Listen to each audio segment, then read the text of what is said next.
Mix 106 is Willie Waffle. Our Mix 106 movie critic has 3 movies that he's reviewing this week. We have The Book of Life, also Shia LaBeouf and Brad Pitt star in Fury, and another movie based on a Nicholas Sparks book, The Best of Me. Oh, dear Lord, there's another Nicholas Sparks movie. Yay! Okay! But, some of it has to be good because James Marsden's in it.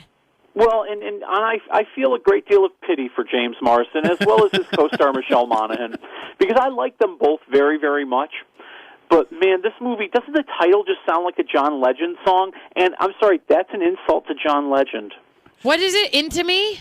The Best of Me. Oh, The Best of Me. But... And I feel sorry for him for 2 reasons, because one of them's going to die. Okay. I need to know how much of the younger self of those 2 do we see, and how much do I actually get of James Marsden? You get. Let's just say you get a scene of James Marsden walking around in his oily little T-shirt, showing off all his ripple and muscles. So it's worth it. Well, I mean, I'm not built to like this movie, and then this movie is not built to like me. Okay, I didn't know. Okay, being a Nicholas Sparks fan, I need you to compare it to the one that Fergie's husband and Julianne Hough was in, because that was the worst of the worst.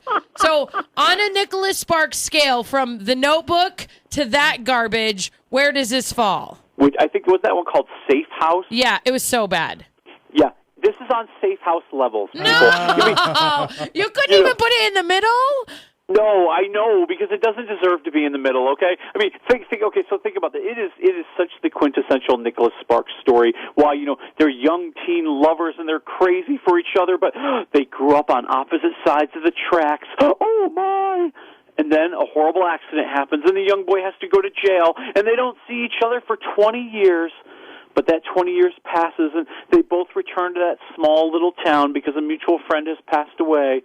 And as soon as they return back to town, there's going to be some kissing in the rain. Oh, kissing in the rain, though. Just like every Nicholas Sparks movie. Oh, I love it. Because it's just so formulaic at this point. Just all the predictability, all the overwrought melodrama, all the completely contrived storylines. I mean, my Lord, and the dialogue. Oh God, the dialogue. One character at one point says, "You want me to fall back in love with you, but how do I do that if I never stopped?" Oh, I like it. I'm hooked. Oh, my God. Seriously? He's warning you, Kate. This is the only romance I get, people. I'm hooked. I like it.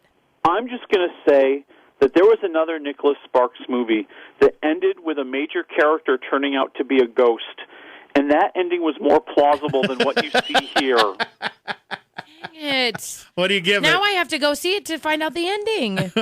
I'm going to say 1 waffle. Because of James Marsden?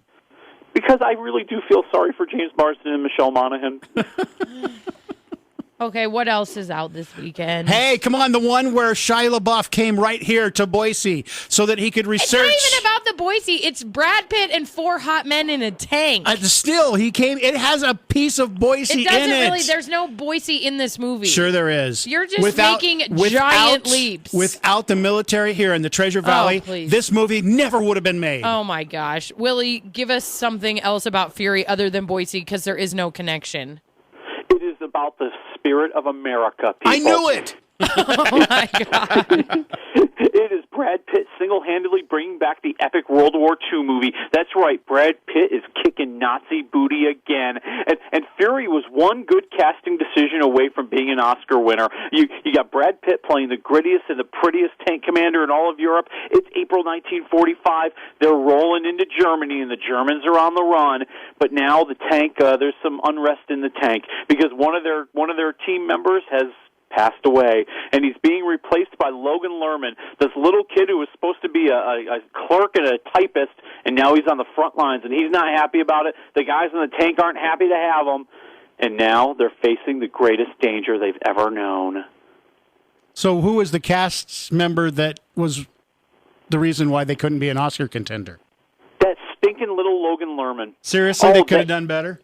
Yeah, they could have done so much better because, all the other actors are fantastic. Even Shia LaBeouf is awesome in this movie. And then you got Logan Lerman, who's like the new pretty boy of the moment. And, he really should go back to being in movies that are based on young adult novels because he does not have the chops to run with these guys. I'm going to say 3.5 waffles. So literally he keeps you from giving that 4 waffles. Yes, absolutely. All right. And there's so much amazing acting, and there's such just dramatic action. And Brad Pitt in the big climactic moment will just blow you away. And it keeps you on the edge of your seat the whole movie. Well, yeah, because there's just danger at every turn. Yes. And even the way they shoot the battle scenes and the way that the artillery is just streaking across the screen just gets you right on edge. All right, I know what I'm seeing this weekend then. All right, and we have one final movie. What is this one? I haven't heard a whole lot about this.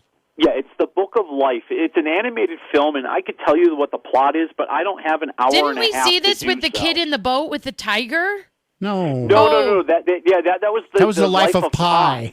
Oh, I thought this already came out. Yeah, no. This one it's an animated film, and it's I hate an it animated already. film that looks beautiful. I mean, it really looks cool. I mean, all the characters look like these little wooden marionette figures. You've got these wonderful splashes of color, and then they try to cram way too much stuff into it. It's so complicated. I mean, it's about the Day of the Dead, and it's a love triangle, and it's a story about being true to yourself, and there's lots of stuff about relying on your family, and it's about father and son relationships, and it's about father and daughter relationships, and it's about son and mother relationships, and there's a local bandit, and then there's all these reminders that the young lady, she's a modern woman, you can't just do that, and there's some comic relief, and then there's even more. Okay, so I still want to see the Nicholas Sparks one. You haven't swayed me to The Book of Life. Well, I'm not going to try. She's going to be cussing Monday morning when she comes in here and said, "Damn, I wasted 2 hours of my life on that movie." I can't wait until you see the end of The Best